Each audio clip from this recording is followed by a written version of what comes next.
Welcome back to Horror Funk Town, where we dive into the world's darkest disasters, always served with sarcasm and a hint of black humor. Today, we're unraveling the tale of the MV Doña Paz, a tragedy so massive it earned the nickname Asia's Titanic.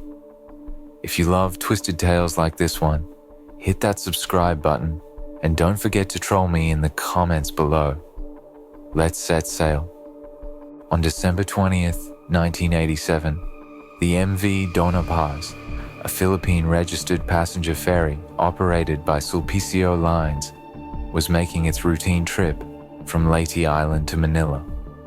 The ferry was designed to accommodate 1,518 passengers, but eyewitness reports estimate that it was carrying more than 4,000 people at the time, including unlisted passengers, off-duty crew members, and children traveling for the holidays.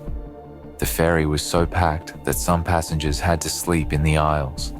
Talk about a tight fit. More like the world's most overcrowded Christmas cruise.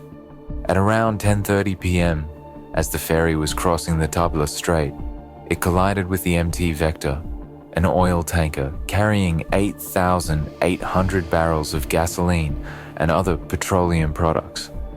The impact was catastrophic, causing an instant explosion on the Vector, which then spread to the Doña Paz. The fire quickly enveloped the ferry, turning it into a floating inferno. Within minutes, flames reached the passenger decks, fueled by the highly flammable cargo from the tanker. Passengers were jolted awake by the blast, finding themselves surrounded by thick smoke, raging flames, and complete darkness. The ship's power went out immediately, leaving everyone to navigate by the dim glow of fire. It was like waking up inside a horror movie, except this one didn't have a happy ending. Panic quickly set in as passengers scrambled to find life jackets, most of which were reportedly locked away. Survivors described a chaotic scene: mothers clutching children, people frantically trying to break through locked doors, and others jumping into the sea without life jackets. Adding to the horror, the waters around the ships were also on fire, making escape almost impossible. Imagine jumping from a burning ship into flaming water. Definitely not the refreshing dip you'd expect on a ferry ride.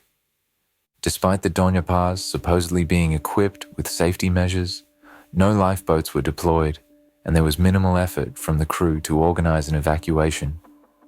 Survivors later reported that the crew members were among the first to abandon ship, leaving passengers to fend for themselves.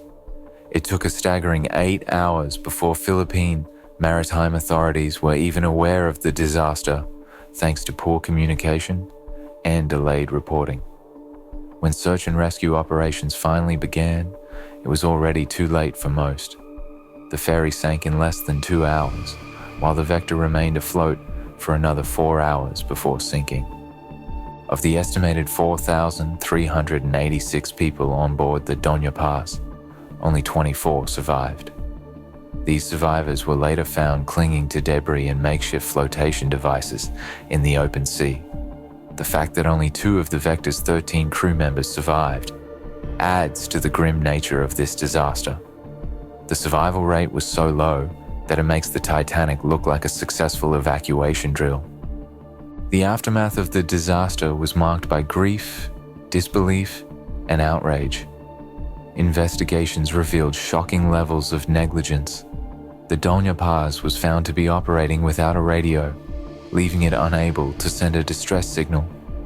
The ship also lacked proper safety equipment, with many life jackets reported to be unusable. The Vector was equally at fault, as it was operating without a valid license, had an unqualified crew, and was carrying hazardous cargo without proper safety measures. It was a recipe for disaster from the start. The collision and subsequent fire led to a massive overhaul of maritime regulations in the Philippines. But for the victims' families, this was too little, too late. Legal battles ensued, but the justice system struggled to hold anyone accountable for the tragedy. Sulpicio Lines, the ferry operator, faced lawsuits but managed to avoid severe penalties, paying limited compensation to victims' families.